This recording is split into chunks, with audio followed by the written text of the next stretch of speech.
કેમ છો? Good morning મારા વાલા મિત્રો. આજે તારીખ થઈ છે 3/6/2025 અને વાર કયો થયો મિત્રો? મંગળવાર. આજે દાદાનો દિવસ. મંગળવારે બધું મંગળ જ મંગળ થાય એવી જય શ્રી સીતારામ, જય શ્રી હનુમાન દાદાના ચરણોમાં આપણી પ્રાર્થના ભાઈ. મિત્રો, બજાર અત્યારે કોન્સ્ટન્ટલી ઇન્ટરનલી સ્ટ્રેન્થ બતાવી રહ્યું છે. ઇન્ડેક્સ અત્યારે માપનો ચડ ઉતર કરે છે, માપનો જ વધે છે, માપનો જ ઘટે છે. 24,500 થી 25,000ની રેન્જ પકડાયેલી છે. 24,500 તૂટતો નથી નીચે, 25,000 કુદાવતો નથી, અને રેન્જની અંદર બજાર અત્યારે કન્સોલિડેશન થઈ રહ્યું છે. પણ મિત્રો, ઇન્ડેક્સ કરતા સ્ટોક્સની અંદર ફોકસ કરવું વધારે હિતાવહ છે. કેમ કે ઇન્ડેક્સ તો ઉપર નીચે એટલામાં થયા કરે છે, પણ બજારોમાં તમે શેરો જુઓ, કૂદકે ને ભૂસકે વધી રહ્યા છે.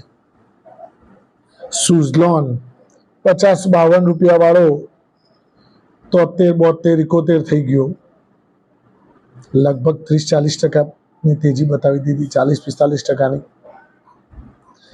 રિલાયન્સ પાવર 37-35 રૂપિયા વાળો, 37 રૂપિયા વાળો હમણાં જ આપણે જોયો તો જાન્યુઆરી, ફેબ્રુઆરી, માર્ચની અંદર,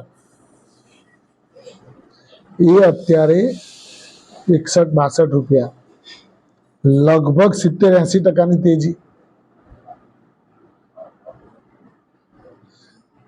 આઈટીઆઈ 210 રૂપિયા વાળો 350 રૂપિયા,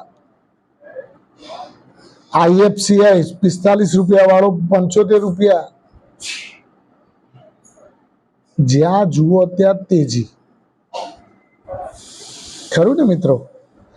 અને મારા સબસ્ક્રાઈબર મિત્રો અને મારા વ્યુઅર્સનો જ્યારે પોર્ટફોલિયો વધતો હોય ને, ત્યારે મારી છાતી પણ એકદમ ગદગદ થઈ જતી હોય છે. જબરદસ્ત આનંદ આવતો હોય છે. કેમ કે મારા સબસ્ક્રાઈબરો અને મારા વ્યુઅર્સ 2 પૈસા કમાઈ રહ્યા છે. બીજું મિત્રો, કે બજારની અંદર મેં તમને લગભગ 1-2 દિવસ પહેલાના પણ વિડીયોમાં મેં જણાવેલું છે કે પીએસયુ બેન્કિંગ શેરો ઉપર ધ્યાન રાખજો, હજુ ચડ્યા નથી, ચડવાના બાકી છે. આવું મેં તમને ગુરુવારે કહ્યું હતું, શુક્રવારે કહ્યું હતું અને કાલે પણ કહ્યું હતું. શુક્રવારે 3-4% જેટલા એવરેજ ચડ્યા હતા પીએસયુ સ્મોલ બેન્કિંગ શેરો. ગઈકાલે પણ 5%, 6%ની આસપાસ બધા શેરો ચડ્યા હતા. હજુ પણ તેજી એમાં થોડી ઘણી આવે તો નવાઈ ન પામતા મિત્રો. પણ હંમેશા ઊંચા લેવલે ક્યાંય ફસાવાનું નહીં, આટલું યાદ રાખવાનું. હંમેશા નીચા લેવલે ઉપર લેવાનું, ઉપર વેચવાનું. આ યાદ રાખજો મિત્રો, કારણ કે સ્ટ્રેટેજી જો તમે ભૂલી ગયા અને ઊંચા લેવલ ઉપર લઈ અને ફસાણા, તો પછી પાછું ત્યાંથી કાઢવા તમને પાછી દિવાળી સુધી રાહ જોવાની. ખરું ને?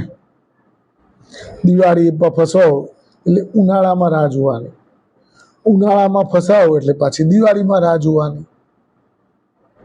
એમાં નીકળ્યા તો બરાબર, ને 3 દિવાળીઓ જતી રહે તો એ પાર ના આવે. એટલા માટે જ કહીએ છીએ મિત્રો કે સારી ફંડામેન્ટલ વાળી સ્ટોક્સની અંદર ઇન્વેસ્ટમેન્ટ કરવાથી આપણને ક્યાંય પણ નીચે જો ઉપરના લેવલે ફસાણા હોય તો એ ફંડામેન્ટલ સ્ટ્રોંગ સ્ટોક્સ ફરીથી પાછો બાઉન્સ કરી અને ત્યાં ઉપર જવાની કોશિશ કરતો જ હોય છે. પણ જે કંપનીની અંદર ડામા દોડતા હોય એવી કંપનીમાં જો તમે ઉપરના લેવલ ઉપર ફસાઈ ગયા તો નીચે આવી ગયા પછી એને ઉપર જતા આવડતું જ નહીં. કયો બેઝ હોય તે ઉપર જાય? એક વખત તો સટોડિયા ઉપર લઈ ગયા ત્યારે તમે ફસાણા, પછી બીજી વખત એ પાછો પટકાયો, અને પટકાયા પછી પાછો ઉપર જવા માટે એને કંઈક તો કારણ જોઈએ ને. નહીં તો સેબી બરાબર વોચ રાખીને બેઠી છે કે આના ઉપર બધું શું ચાલી રહ્યું છે. કંપની પ્રોફિટ નથી કરતું, કંપનીમાં કોઈ ગ્રોથ નથી તોય દોડે છે, કોઈ ન્યૂઝ નથી, ઓપરેટરો ચલાવી રહ્યા છે, આ બધું સેબી ચેક કરતી હોય છે. સેબી ઊંઘતી નથી, સેબી બધા ડેટા ચેક કરે છે દરેક શેરોના, અને એમની જોડે એવું સ્ક્રીનર મૂકેલું છે કે જે પણ એક્ટિવિટીમાં આવે એના ઉપર આવી જાય, સીધી સ્ક્રીન ઉપર એમની પહેલી આવે. ખરું ને મિત્રો? એટલે થોડું ધ્યાન રાખીને કામકાજ કરવાનું. પીએસયુ બેન્કિંગ શેરોની અંદર હજુ તો વધ્યા જ નથી એમ કહીએ તો પણ ચાલે બાપડા. હજુ તો જ્યારે નેચા નમ્યા હતા તે નેચા જ હતા, હવે કંઈક થોડા ઘણા હરખા થયા છે. આ સેન્ટ્રલ બેંક ઓફ ઇન્ડિયાનો ભાવ 55-57 નો હતો, 40-42 થઈ ગયો છે.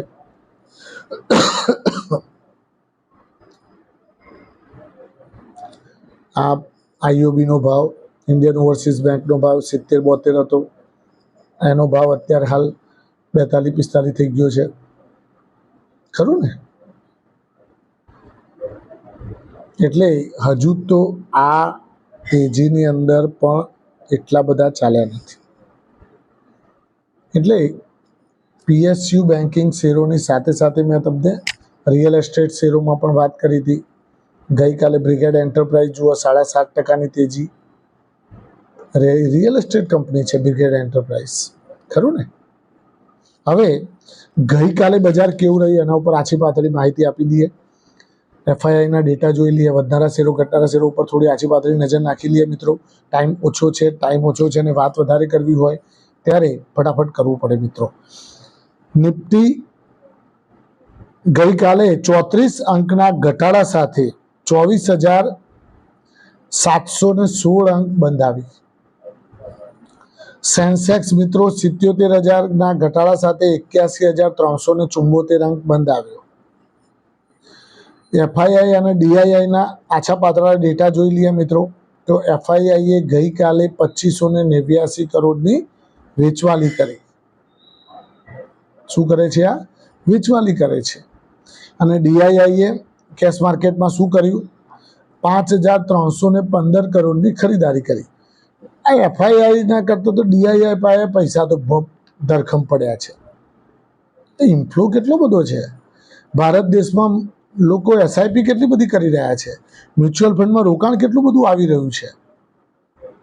પછી તેજી થાય કે ના થાય? એટલા માટે મિત્રો હર હંમેશ સારી કંપનીમાં ઇન્વેસ્ટ કરવાનું, અને હંમેશા જ્યાં મ્યુચ્યુઅલ ફંડ અને એફઆઈના ડેટા વધારે સારા હોય ત્યાં વધારે રોકાણ કરો. કારણ કે એ લોકો ગાડા નથી, એ લોકોએ પણ સમજી વિચારીને રોકાણ કર્યું હશે. એટલે કમસે કમ તમને 70-80% જેટલો તો એમનો સપોર્ટ મળી રહેશે. બાકીનું ફંડામેન્ટલ તમારે જોવાની જરૂર ઓછી પડશે, કારણ કે એ લોકોએ ફંડામેન્ટલ જોઈ લીધેલું છે. ખરું ને? હવે વધનારા શેરો અને ઘટનારા શેરો ઉપર આછી પાતળી નજર નાખી લઈએ મિત્રો. તો વધનારા શેરોમાં એસ્ટ્રાઝેનેકા ફાર્મા ફર્સ્ટ નંબર ઉપર હતો. ગઈકાલે 17% તેજી હતી એસ્ટ્રાઝેનેકા ફાર્મામાં. બીજો શેર હતો સીડીએસએલ. હું તમને પહેલાં પણ આજે લગભગ 2-4 દિવસ પહેલાંના વિડીયોમાં પણ કોઈકે મને આપણે લાઈવ જ્યારે થયા હતા ત્યારે પૂછ્યું હતું કે સીડીએસએલમાં કેવું રહેશે. મેં તમને પહેલાં પણ એ જ દિવસે પણ કહ્યું હતું કે સીડીએસએલ 1512 રૂપિયા 15 રૂપિયા ચાલે છે, હોલ્ડ કરજો. 1900-2000 થઈ જશે ખબર પણ નહીં પડે. કેમ કે બીએસસી જે પ્રમાણેનો ચાલ્યો છે એ પ્રમાણે પાછળ સીડીએસએલને ચાલવું જ પડે. બંને કમ્બાઈન સાથે ચાલતા હોય છે વારા પરથી. એટલે જે પ્રમાણે બીએસસી ચાલ્યું છે એ પ્રમાણે સીડીએસએલ પણ એની ઓરિજિનલ મુવમેન્ટમાં આવતો જ હોય છે.